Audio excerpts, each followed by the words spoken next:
A day in my life with working mom. Hi guys! Kamusta kayong lahat? Nagbabalik ako sa mini vlog ko.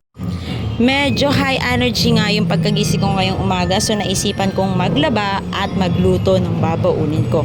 So bumili nga po ako ng halagang 100 pesos na baboy. So pinakat ko na siya for adobo.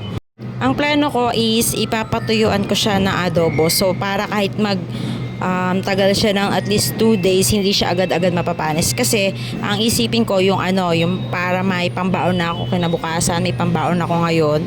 So hindi siya mapapanis agad-agad kasi may suka, tapos medyo pinatuyo nga siya, ganun. Mahilig nga talaga ako sa mga pinatuyong adobo guys. Sobrang dami ko nakakain kapag ganyan.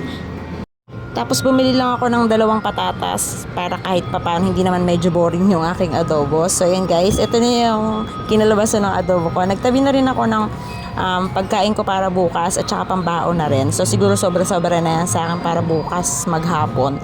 Tapos meron na rin akong itinabi para sa baon ko today. At nakakain na rin ako ng almusal. So ayun guys, 'di ba? Medyo malaki yung natitipid natin kapag nagluluto tayo kasi mayroon pa tayong naiitira para sa kinabukasan. So ito na guys, yung aking dadalhin sa trabaho ko. Gusto ko na rin yung kanin dun sa kasi gusto ko yung medyo natututong dun sa kawali. So yun na, nakakatawa pero gusto ko talaga yun. So yun guys, habang papatapos na yung aking niluto, papatapos na rin yung nilalaban ko sa taas. So pinagsasabay ko yung aking mga tasks. So multitasking tayo for today's video.